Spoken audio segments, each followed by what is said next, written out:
Hai semua, kami dari kelompok 5 akan mempresentasikan hasil diskusi kami dari mata kuliah Hukum Tata Lingkungan. Tetapi sebelumnya, izinkan kami memperkenalkan diri kami. Saya sendiri Nelly Panggabean dengan NPM 2060125 berdiri sebagai ketua kelompok. Selanjutnya rekan saya Anggi Simbolon dengan NPM 2060104. Selanjutnya Gideon Simbolon dengan NPM 2060137 dan Arisa Aprilia Barus dengan NPM 2060117. Fenty Murni Sari Hareva dengan NPM 206010150. Arita Mamanurun dengan NPM 2060118. Dan yang terakhir, Daniel Shihombing dengan NPM 18600-206 dengan dosen pengasuh Bapak Dr. Insinyur Martono Angusti, SA, MM, M.Hum. So, here we go. Selamat menyaksikan. Bagaimana saudara menjelaskan pertanggungjawaban duty of care dan berikan contoh kasus dalam PT? Anggota direksi dalam melaksanakan pengurusan perseroan wajib berhati-hati dalam mengambil pertimbangan, tidak boleh mengabaikan dan masa bodoh terhadap ketentuan hukum dan anggaran dasar perseroan. Setiap pelanggaran hukum yang dilakukan anggota direksi dalam pengurusan perseroan tidak dapat dimaafkan dan ditoleransi meskipun hal itu diambil berdasarkan pertimbangan hati-hati apabila dia sendiri mengetahui dasar pertimbangan itu bertentangan dengan ketentuan hukum atau anggaran dasar perseroan. Contoh kasus dalam PT. Di dalam kasus sewa menyewa pesawat Boeing 737-400 dan Boeing 737-500 yang menimpa mantan Direktur Utama PT Merpati Nusantara Airlines yaitu Otasi DP Nababan yang menjadi terdakwa kasus korupsi $1 juta Amerika Serikat telah mengabaikan prinsip kehati-hatian bahwa perbuatan terdakwa Otasi DP Nababan tidak memasukkan rencana sewa pesawat Boeing 737-400 dan Boeing 737-500 dalam rencana RKAP atau rencana kerja anggaran perusahaan untuk mendapatkan persetujuan dari rapat umum pemegang saham dan membayarkan security deposit sebesar $1 juta Amerika Serikat. Tidak melalui mekanisme letter of credit atau escrow account, akan tetapi secara cash ke rekening Hum and Associates PC padahal belum ada penandatanganan purchase agreement dengan pihak Triton Airline Leasing Group atau TLG dengan Ace Dover Ltd selaku pemilik pesawat Boeing 737-500 dan lease agreement dengan pihak TLG hanya atas satu unit pesawat Boeing 737-500 serta adanya legal opinion dari divisi legal mengenai risiko kerjasama dengan pihak TLG dengan pesawat itu. Di samping itu juga mengenai security deposit yang dibayarkan tersebut akan digunakan sebagai pembayaran uang muka pembelian pesawat Boeing 737-500 oleh TALG kepada Ace Dover Ltd merupakan perbuatan melawan hukum.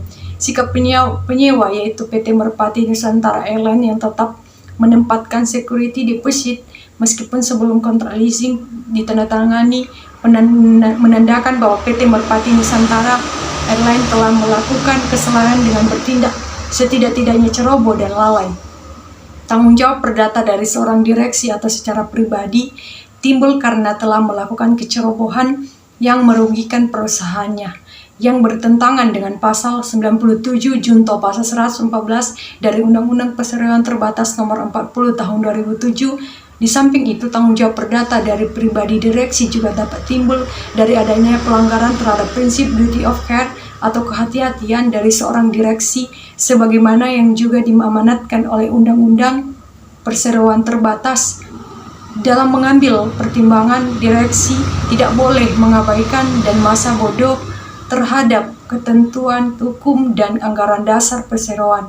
Setiap pelanggaran hukum yang dilakukan anggota direksi dalam pengurusan perseroan tidak dapat dimaafkan dan ditoleransi meskipun hal itu diambil berdasarkan pertimbangan yang hati-hati apabila direksi sendiri mengetahui dasar pertimbangan itu bertentangan dengan ketentuan hukum atau anggaran dasar perseroan.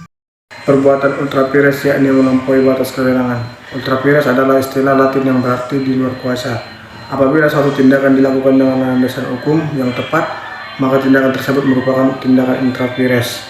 atau di dalam kuasa. Namun jika tindakan tersebut dilakukan tanpa adanya landasan hukum, maka tindakan itu adalah tindakan ultra vires. Tindakan intra vires dianggap sah, sementara tindakan ultra vires dianggap tidak sah. Contohnya itu PT Aditya Toa Development kepada PT Wijaya Wisesa. Kapasitas beyond the authority perseroan. Kata perseroan dalam pengertian umum adalah perusahaan atau organisasi usaha. Sedangkan perseroan terbatas adalah salah satu bentuk organisasi usaha yang ada dan dikenal dalam sistem hukum dagang Indonesia.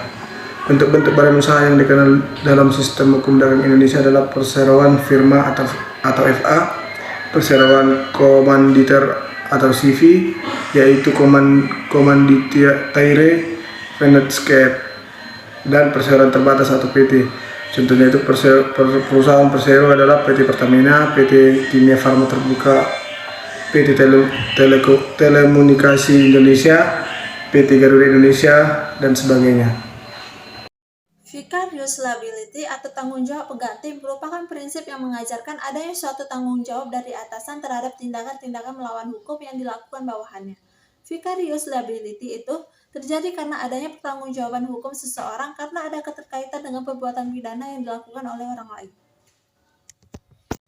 Master plan adalah sketsa tata ruang utama yang berisi tentang letak dan gambaran besar suatu kawasan proyek infrastruktur yang akan dibangun. Bukan hanya itu, dalam master plan juga terdiri dari lokasi fasilitas umum dan sosial yang nantinya akan dapat digunakan bersama saat konstruksi sudah selesai dibuat.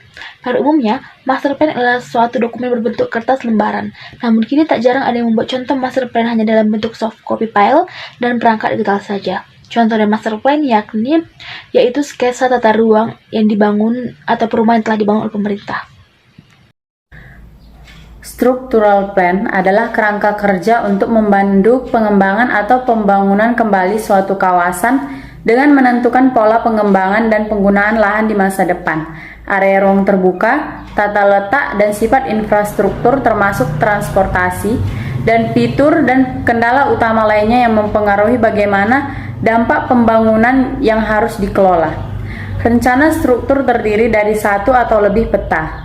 Rencana atau representasi diagram dari tata letak, fitur, karakter, dan tautan yang diusulkan untuk area yang sedang dikembangkan atau dikembangkan kembali. Contohnya yaitu konsolidasi kota dan perluasan greenfield, jenis dan lokasi penggunaan lahan yang akan diizinkan termasuk tipe pengembangan, kepadatan dan stadium, integrasi pembangunan dan pertumbuhan baru dengan infrastruktur dan pembangunan perkotaan yang ada, karakter dan kemudahan landscape, cadangan dan jaringan ruang terbuka bahaya alam, penyediaan fasilitas masyarakat, perlindungan situs, fitur atau nilai yang mungkin berhubungan dengan budaya, ekologi, sejarah, dan kemudahan, daerah kontaminasi, penyediaan dan lokasi utilitas jaringan.